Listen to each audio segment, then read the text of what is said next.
Hello and welcome to the Lily Mercer Show. I'm here with Little Dragon. Hey! Hello. Welcome, guys.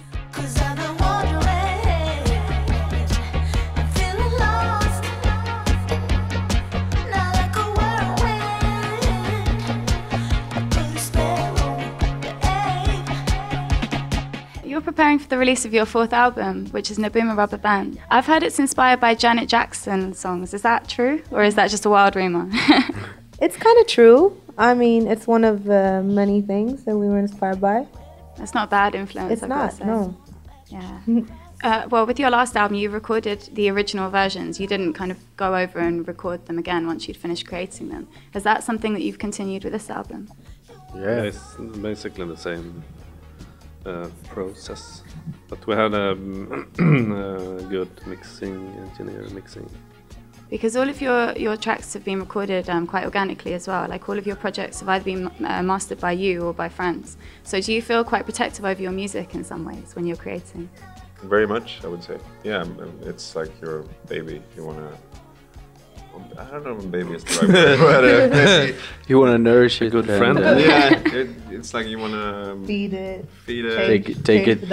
Take it to daycare. Yeah, I mean, you want it to be perfect. And yeah.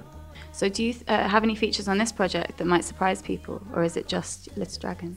No features, really, but you know, like Dave from De La Soul helped on a couple tracks, and like the mixing and stuff. And it's kind of like we've been a little bit open on this record to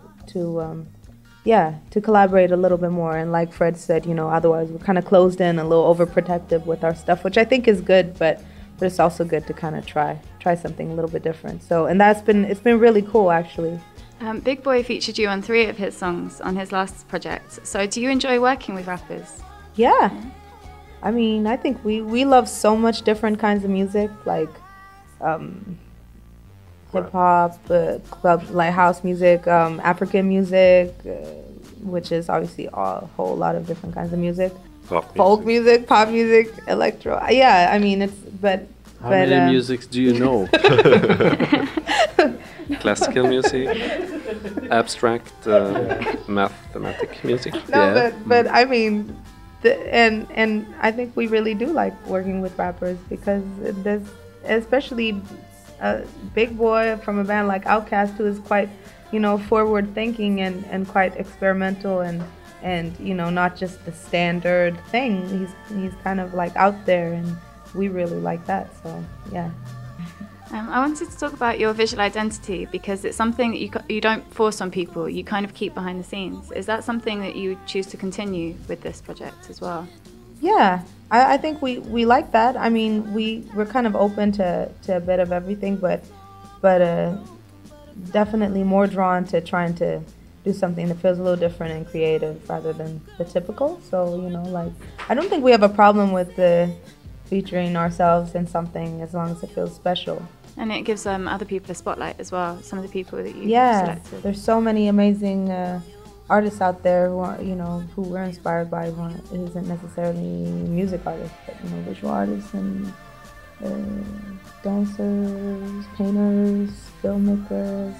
It's fun to collaborate. And with the most recent project, some people say that your first album is the easiest because you have your whole life to make it. Do you find that, I mean, having worked together for so long now, do you find that it's easier to work on a new project, or is it every time is it a new challenge? I think it's a challenge every time, if speaking for me. What do you guys think? I agree. It's a challenge, definitely. Maybe the working process in the group. It's kind of like if we disagree on something, we know that, you know, that's kind of part of the process. We don't have to, you know, it's not like it's going to break up the band, but it might feel sometimes like a little dramatic and it could be a little painful and stuff. But I think you just know that, you know, we're 4 really determined people with our own opinions, and sometimes you know, my opinion falls through, sometimes it doesn't. You know, I feel like everyone feels kind of like you have to compromise to a certain degree, and that can be hard, but also really interesting and cool. It leads to some fun mistakes sometimes, I guess. Yeah. Well, thank you for joining me on the Lily Mercer Show. Here's Little Dragon. Yeah, thank you. Thank you.